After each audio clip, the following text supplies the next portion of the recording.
Hi అండి. Welcome back to it's me లిక్కీ. ఈరోజు ఆంధ్ర స్టైల్‌లో గుత్తి వంకాయ కూర చేసుకుందామా?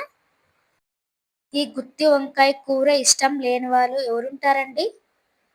ఇలా ట్రై చేసి చూడండి. ఎలా ప్రిపేర్ చేసుకుందామో చూసేద్దాం రండి. ముందుగా స్టవ్ వెలిగించుకొని ప్యాన్ పెట్టుకోవాలి. అందులో కొన్ని వేరుశనగలు వేసి దోరగా వేయించుకోవాలి.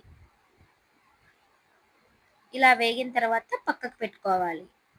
ఒక మిక్సీ జార్ తీసుకొని మనం వేయించుకున్న వేరుశనగలు, కొబ్బరి, తెల్లవాయలు, పసుపు, 2 స్పూన్స్ కారం, 1 స్పూన్ ధనియాల పౌడర్ వేసుకోవాలి. హాఫ్ స్పూన్ సాల్ట్, కొన్ని వాటర్ వేసుకొని గ్రైండ్ చేసుకొని పెట్టుకోవాలి. గ్రైండ్ చేసుకున్న తర్వాత ఇలా సాఫ్ట్‌గా రావాలి అండి అంతా. బౌల్ తీసుకొని కొంచెం సాల్ట్ వేసుకోవాలి. 2 గ్లాసెస్ వాటర్ పోసుకోవాలి. ఈ వీడియోలో చూపించిన విధంగా కట్ చేసుకొని సాల్ట్ వాటర్‌లోకి వంకాయలు వేసుకోవాలి. ఇట్లా అన్ని మొత్తం కట్ చేసుకొని పక్కన పెట్టుకోవాలి. ఇలా గ్రైండ్ చేసి పెట్టుకున్న మసాలా మొత్తం వంకాయల్లో పెట్టుకోవాలి.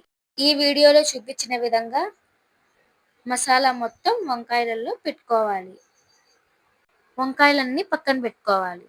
ముందుగా కడాయి తీసుకొని అందులో కొంచెం సరిపడా ఆయిల్ వేసుకోవాలి. కొన్ని జీలకర్ర ఆవాలు వేసుకోవాలి. ఆనియన్, పచ్చిమిర్చి, కరివేపాకు వేసుకొని దోరగా వేయించుకోవాలి. దోరగా వేయించుకున్న తర్వాత మనం కలిపి పెట్టుకున్న వంకాయల్ని అందులో ఒకటికొకటి అన్ని వేసేయాలి. ఇలా వేసుకొని ఆయిల్లో 5 మినిట్స్ వేయించుకోవాలి. ఇలా కలుపుకొని మూత పెట్టుకోవాలి. 5 మినిట్స్ తర్వాత మూత తీసి ఇలా కలుపుకోవాలి. 2 గ్లాస్ వాటర్ పోసుకోవాలి. మళ్ళీ ఒకసారి కలుపుకొని 1 స్పూన్ కారం, 1 స్పూన్ సాల్ట్ వేసుకొని బాగా కలిపెట్టుకోవాలి. మూత పెట్టుకొని 10 మినిట్స్ ఉడికించుకోవాలి. ఇప్పుడు ఆయిల్ పైకి తేలేంత వరకు ఉడికించుకోవాలి.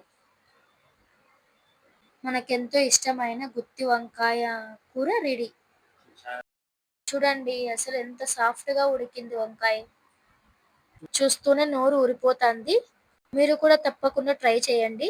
నచ్చితే subscribe, like. Thanks for watching. By by.